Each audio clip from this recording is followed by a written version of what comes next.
Espace TV. Espace TV, le 10 minutes.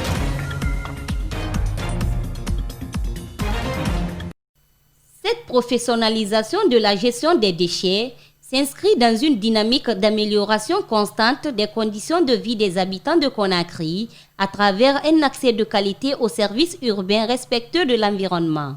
La pré-collecte est laissée au PME qui regroupe les ordures collectées au niveau des ménages à un point qu'on appelle le point de regroupement. Et à partir du point de regroupement, l'ANSP assure le transfert et la gestion de ces déchets à la décharge. Voilà la politique. Une stratégie qui identifie les mesures nécessaires de responsabilisation des acteurs pour impulser un développement performant de la pré-collecte, du nettoiement et collecte du transport et la mise en décharge des déchets. 2 opérateurs sont choisis à cet effet. Nous sommes en train de construire des points de développement moderne. Juste que vous pouvez me mettre en assise. Et quand on aura maîtrisé le Conakry, et très bientôt, on va s'occuper aussi des capitales régionales. Donc au niveau des capitales régionales, on va instaurer la même politique et pour que toute la Guinée soit développée. Mais il faut noter qu'avec ces opérateurs, nous avons 4 ans et nous bénéficions de l'assistance des partenaires techniques et financiers. Plusieurs sources de financement, dont principalement celles des partenaires financiers, Union européenne, la Banque islamique de développement, seront utilisées pour parvenir aux résultats attendus, conclut-il.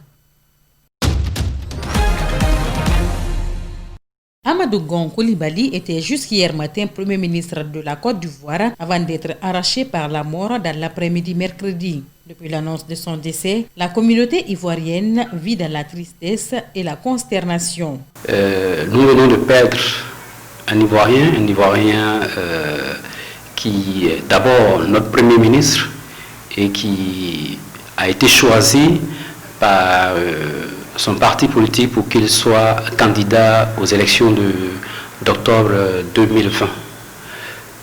C'est une tristesse, une grande perte pour la Côte d'Ivoire. C'est avec consternation et tristesse que nous avons appris le décès de Monsieur le Premier ministre, candidat du RHDP. J'avoue que nous sommes sous le choc, mais quand on a la foi, on se remet à la volonté divine. Les qualificatifs ne manquent pas à l'endroit de celui qui était choisi comme candidat du RHDP à l'élection présidentielle d'octobre prochain. Ses compatriotes ivoiriens se confient. Ce que nous retenons de l'homme, c'est que c'est un bosseur, c'est quelqu'un de loyal, c'est un fidèle des fidèles du président de la République de Côte d'Ivoire, son Excellence Alassane Dramane Ouattara. Un homme de rigueur, comme je l'ai dit, et je crois qu'il a vraiment œuvré à ce que la Côte d'Ivoire est devenue aujourd'hui. Amadou Gon Coulibaly était aussi un modèle pour la jeunesse ivoirienne, comme le disait le président Ouattara. Si le président dit qu'effectivement c'est un modèle de la jeunesse, c'est que c'en est un. C'est tout à fait normal, c'est ce qui a prévalu même son choix par le président et toute la famille RHDP en tant que candidat du RHDP. Amadou Gon Coulibaly est décédé de suite de problèmes cardiaques à l'âge de 61 ans. Un décès qui, selon certains, bouleverse le jeu politique ivoirien. Après 2 semaines de négociations sans succès avec la notabilité et des émissaires venus de Conakry, des jeunes sont de nouveau descendus dans les rues de la commune urbaine de Kankan ce mardi pour réclamer la construction d'un barrage hydroélectrique à travers une marche pacifique. Une marche pacifique que la notabilité de Kankan condamne avec la dernière énergie par la voix de son porte-parole. Nous avons demandé à la jeunesse de se ressaisir, de rester intacte et de suivre ce que la notabilité et l'autorité va initier pour le bonheur de la région. Malheureusement, et très malheureusement, nous avons remarqué que la décision du Sotikomon a été outrepassée par cette jeunesse. Le Soti ne l'a pas accepté. Il ne l'a pas digéré, il a été offusqué, il a été indigné. Malgré ce comportement des jeunes qu'il qualifie de déshonorant vis-à-vis des valeurs cardinales de la cité, Elhadj Mohamed Lamine Kaba Ringo indique que les portes de négociation resteront toujours ouvertes avec ces derniers dans l'intérêt supérieur de la population. Quel que soit leur comportement, quelle que soit leur manière de vivre, ce sont nos enfants. Nous devrons tout faire pour qu'ils soient avec nous. Tout ce qu'on ne gagne pas dans la négociation, tout ce qu'on ne gagne pas dans la concertation, est voué à l'échec. Cependant, Mohamed Lamine Kaba lance une invite à l'endroit des fils et filles du terroir. À la population de Kankan, aux chefs de famille, aux enfants, aux filles, aux jeunes filles, de se ressaisir, d'accepter de l'écouter, accepter d'appliquer ce qu'il prend comme décision dans sa cité. Ceux qui vont l'appliquer auront sa bénédiction. Ceux qui ne vont pas l'appliquer, il ne les maudit pas, mais tout le monde sait que quand le soti est fâché, l'arrière, c'est la malédiction.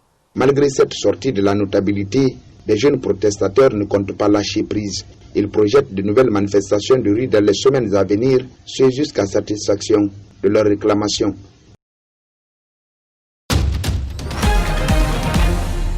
Conscient de la contamination et de la propagation rapide du Covid-19, le gouvernement guinéen ne joue pas le rôle du médecin après la mort. À travers le ministère de l'Enseignement supérieur et de la Recherche scientifique, il vient de mettre à la disposition des autorités de l'université de Kindia un important lot de kits sanitaires afin de se prévenir contre le nouveau coronavirus qui sévit dans le pays.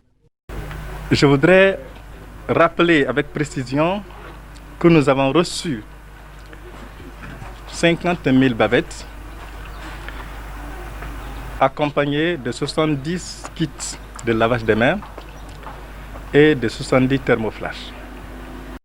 En dehors des responsables de l'institution, quelques autorités administratives étaient aussi de la partie. En présidant la cérémonie, le directeur de cabinet du gouvernorat de Guinée a invité les encadreurs et les étudiants de l'université au respect des mesures sanitaires édictées par les spécialistes de la santé. Je vous demande, et je demande à travers vous, à tout le personnel enseignant et aux étudiants, de respecter les mesures barrières. Au cours de cette cérémonie, l'occasion a été aussi mise à profit pour présenter une solution hydroalcoolique certifiée qui est une production interne de l'université.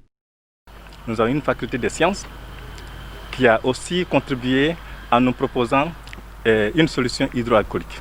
Nous avions produit dans cette phase-là 300 flacons et c'est ce que nous avons présenté ce matin. Et nous n'allons pas nous limiter à cela. On va augmenter la production. À défaut de vendre, ça va renforcer davantage notre dispositif. À l'université de Kindia, le port obligatoire des masques de protection n'est pas pris à la légère. Étudiants et encadreurs, chacun se plie à cette mesure pour éviter le virus mortel.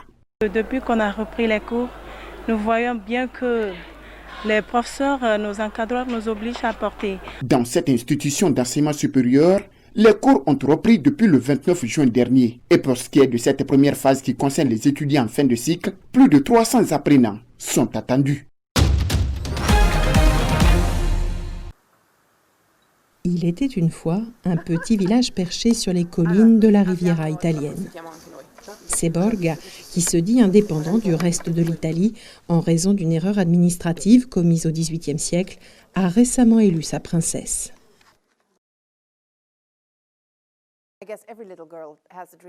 Je suppose que chaque petite fille rêve de devenir princesse, donc c'est comme un conte de fées. Je ne pensais pas devenir princesse. Je veux dire, j'ai travaillé pour les gouvernements précédents, mais j'étais dans les coulisses et je ne pensais pas un jour être sur le devant de la scène. Mais j'ai reçu beaucoup de soutien de la population et ça m'a fait vraiment plaisir. La princesse n'a pas encore été officiellement couronnée, la cérémonie ayant été décalée au mois d'août à cause de la pandémie de Covid-19. Mais Nina Menegatto se prépare déjà. Mesdames, à genoux. Non, je plaisante.